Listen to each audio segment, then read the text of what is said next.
Welcome back, everybody. My name is D, and together we are guiding the little unraveling of this quantum entanglement that I came in, shall we? A little bit of a takeaway from the vacations, the trip down to Florida, and what I've seen over the past week or so. I know it's been a while, but in the same sense, it was nice to break away from the quantum entanglement of the YouTube channel, really focus on my life and my wife and my beautiful kids, and really come into a new understanding of the quantumness awareness around me, right? Sometimes we don't realize how quantum we are entangled in things until we step away, right? So we made it down to Florida. Florida was very interesting, right? I thought I was going to go down there, expand my energy, and really blow holes through these ethers. Not quite how it really went down. It was be careful what you amplify, right? And I was around a lot of lower vibration, if you will, right?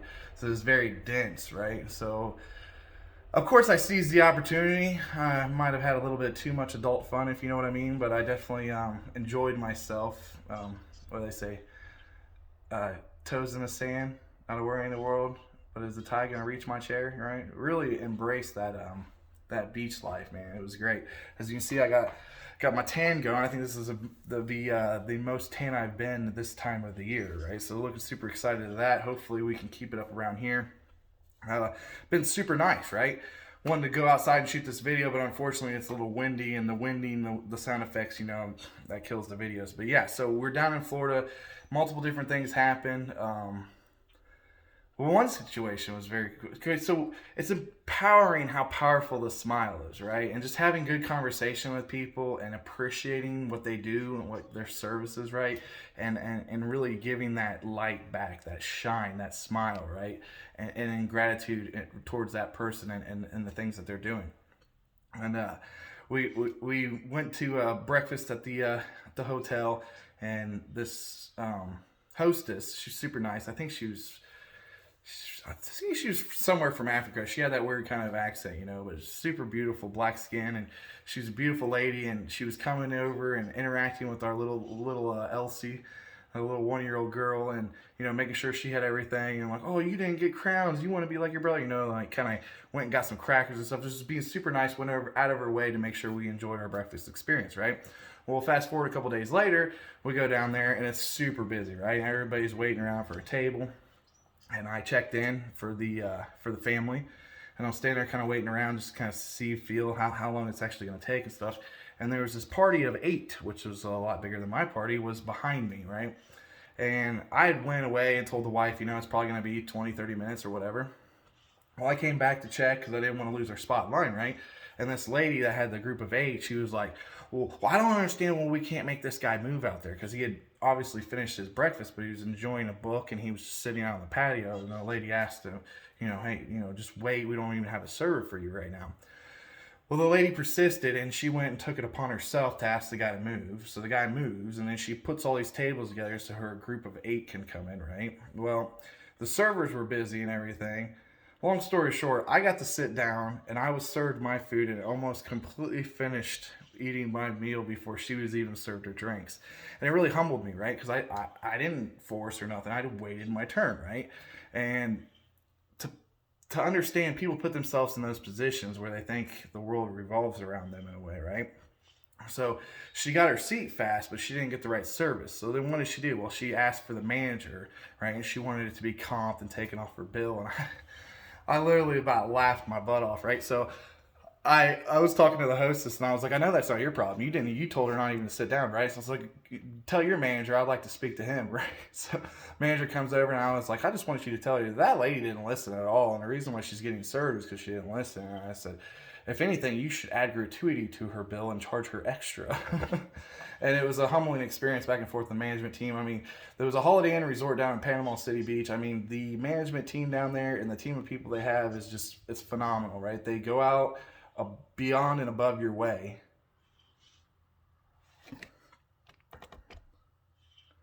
It's just phenomenal, right? So they go out and beyond your way. Sorry, I had a call come in.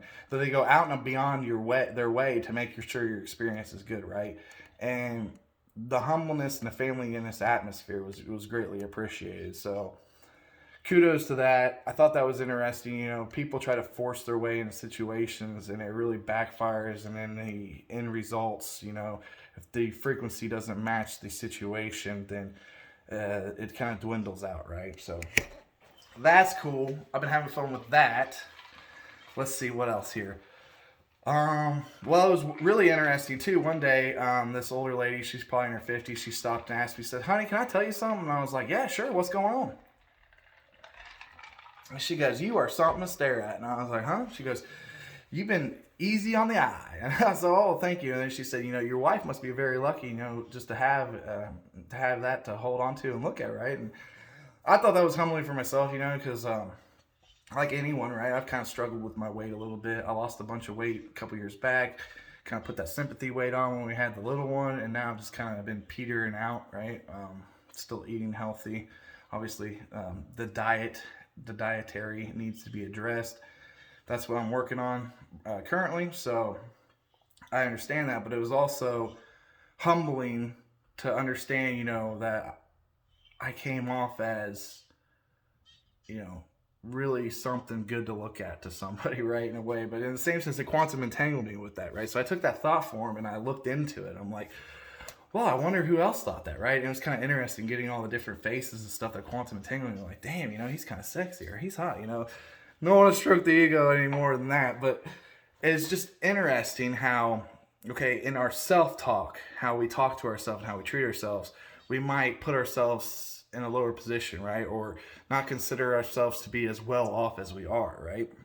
And then when someone points out how well off you are, right, with the family, the kids, you know, the good looking dad bod, like she said, those things kind of come into play because you realize, okay, this is something I've been struggling with, right? I could stand to lose 20 pounds, right? And like I've kind of been tough on myself, mentally, right? And kind of beat myself up over. But in reality, the way I'm accepted in public was not the perception that I perceived myself, right? So obviously, I want to increase my health to increase my stamina of energy, right? And like I said, I'm working on that, but it's just interesting how we self-talk to ourselves, right? And we call ourselves fat, or we call ourselves, certain different situations, what we call ourselves. And then in reality, we're perceived differently. So as I've said in the past, you're always harder on yourself, right, than you are other people. So you are your worst critic, right? And those who don't judge won't be judged, right? So I've really stepped into that non-judgment, especially from the subconscious level, right? Like those thoughts that come in that want to judge, like X-naying those. So it was really interesting to get it was still kind of a judgment, but in the same sense, a positive strength judgment to X-nay out all these other quantum entanglements, right? And that brings me to another story and another quantum revealing, right? So obviously I've met some beautiful goddesses out there, and I've interacted with a lot of women over the last few years. I feel women are a little bit more enticed and drawn into spirituality and expansion than men are, because we're kind of stubborn, stuck in our own way. As some people say, I didn't realize why women are so insane, because they marry stupid men. So I will admit the masculine aspect of our brain is very yanish, right? And the yang is where the power comes at. So it makes sense that these beautiful goddesses and stuff would be attracted to know more and expand, right? But in the same sense, what I didn't realize is how there's like a sphere of the master teacher in me, right? And in that sphere is surrounded by the goddess energy, right? And the goddesses and all the different goddesses that I've quantum entangled with, right? Well, being on vacation, meeting new females, I've talked to a lot of different, mid-range from 40s to 60s, right? Just light conversation, I'm always like to be friends and talk to everybody, right? So I'll carry out a conversation with anybody. But anyways, quantumly entangling, right, kind of shifted some of these goddesses that I know from energy sessions, and they kind of blended in, right? And a couple of these older women who are, well pronounced, right, and they've experienced life and they've been through those struggles and ups and downs, right?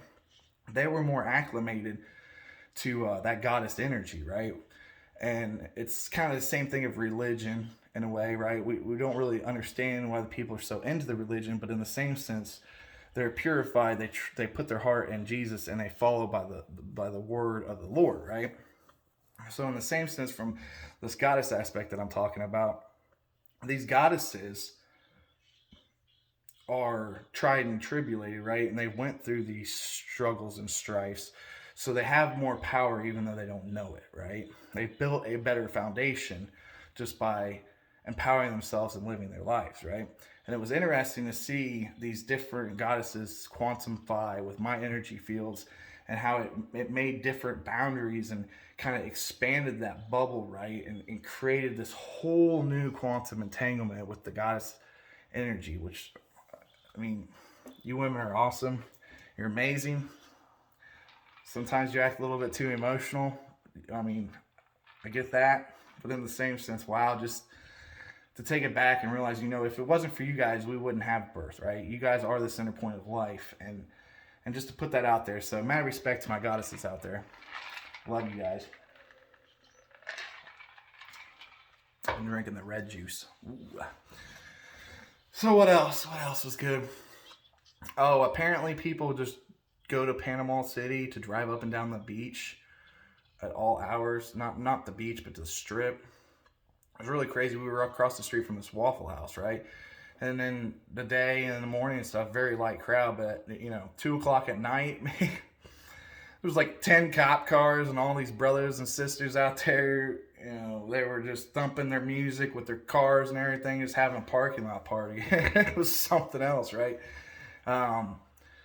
Being from the country, or a little country boy, not really accustomed to why you'd want to drive a fancy car around a bunch of circles and have the cops follow you and cause a bunch of chaos, if you will, and bring a bunch of attention to ourselves just to laugh at authority, right? I feel like you can spend your time in a lot better manners, but very interesting to partake too, because as I'm observing it from the balcony, I'm 11 stories up, so I'm out of that density, but I'm still viewing it, right? I can hear it, I can understand it, but I'm not immersed in it, right? I'm out of that field, if you will, because I'm higher up, which I'll get to that point here in a minute. But as I'm standing there and I'm watching everything, I'm like, well, why don't I just send some chi balls down there and like quiet them down and like do like a scatter pill or something, And that's when that good Lord of a voice in my head, he is like, well, you gotta be careful what you amplify and change, right? Because if they become into boredom, who knows, they might cause more chaos, right? All right, another interesting takeaway. When you go on vacation, if you can ask for a high floor in a hotel room, I highly suggest it. See where they put you at first, and then if it's like a second story or third story, and the building's got like 20 floors, ask to be put on a higher floor. It takes longer in the elevator. Maybe it's a little bit more inconvenience. But when you get to about 8, 9 floors, you can feel that density blow off you as you rise up into that higher elevation point, right? You're out of all those tiny toroidal fields, all those marbles floating around bumping into each other. You're now up on top. You can create a bigger expansion, a bigger marble, bigger toroidal field. You can expand energy a little bit better the higher up you are in the cities when you're out of that density. We definitely noticed this when we went to Detroit. I stayed 27 floors up off the ground. Literally, when you come down and hit floor 11, 10, it was like, I almost just want to go back to the room, right? But it's very interesting for when you're empathic and when you're picking up these energies and you're feeling those fluctuations, how just rising up, right? Physically rising up, going to a higher plane gets you out of that density, right? So put that concept into reality, into the quantum entanglement, right? Envision your energetical body, your body rising up through that density. And that's when you can reach those planes of expansionness and really bring it in with not such a density aspect of things, right? So that was really cool to not only witness and feel again, but in the same sense, kind of observe it a little bit more. Obviously I see a lot better than I did when I went to Detroit, and just humbling, right? I met a bunch of awesome people. There was one guy working. He worked the third shift. He was going to school for nanotechnology, right? And I'm like, well, what do you know about nanotechnology? I was like, put your hand in here and feel this life force, right? And then I was like, well, if you could invent a little bit of nanobot that goes through and cleans up all the fat cells, and then you can suck it out with some big magnet after it's all done and said and done, so it doesn't eat my body away. I was like, that'd be pretty cool. I don't know. It's so the more awake and aware we become, the more these limited belief systems, we have a hard time understanding, let alone comprehending, right? How can somebody think like that? But then we take the step of gratitude and appreciation. We realize, well, we used to act and think the same way, right? So how do you come out of a higher consciousness, a higher perspective to bring that energy and that understanding down, right? And this is something I've struggled with and I've battled back and forth, and it's partly the main reason why I started the YouTube, because I was so mentally unstable that I didn't know how to channel this, right? I was so mentally entangled in all these different belief systems and the conspiracy theories. I didn't know how to step away from it, right? But it was when I finally stepped into my inner self, right? And I became my teacher, right? And I didn't look beyond myself. I looked inside myself. I realized, one, I did not know anything, and two, the limits and the possibilities are endless, right? We always say, we hear motivational speeches, if you believe it, you can achieve it, right? It's all about that mental mindset, right? The thought process. You have to think you can before you can, right? That's all very proven and true. And why is that? Because it comes from the inside, right? So obviously your belief system, what you're constantly running through your body, right? You know, we could just be constantly filtering out everything because we're big just transmutational magnets, right? We're just these big toroidal fields just going around whoop, clean and sweeping, right? But in the same sense, if we decide to soak in, if we decide to absorb higher source energy into that toroidal field becomes more purified, it expands, right? It rapidly moves faster, and now we can pull in higher frequencies and really elevate the DNA within our body, right? You get that full body tingle. How many of you out there experience that full body tingle? Leave me a comment. Let's go. We got to get active. As always, if anybody's got any questions or suggestions on content, please leave that as well. If you're listening to this, we're about 17 minutes in, so most likely you're a subscriber, but if you're not, what are you waiting on? D's only going to do anything but steer you to the light. Sister Linda said it earlier today, and I've said it before, and it's just a beautiful message. I'm not guiding D, teaching you.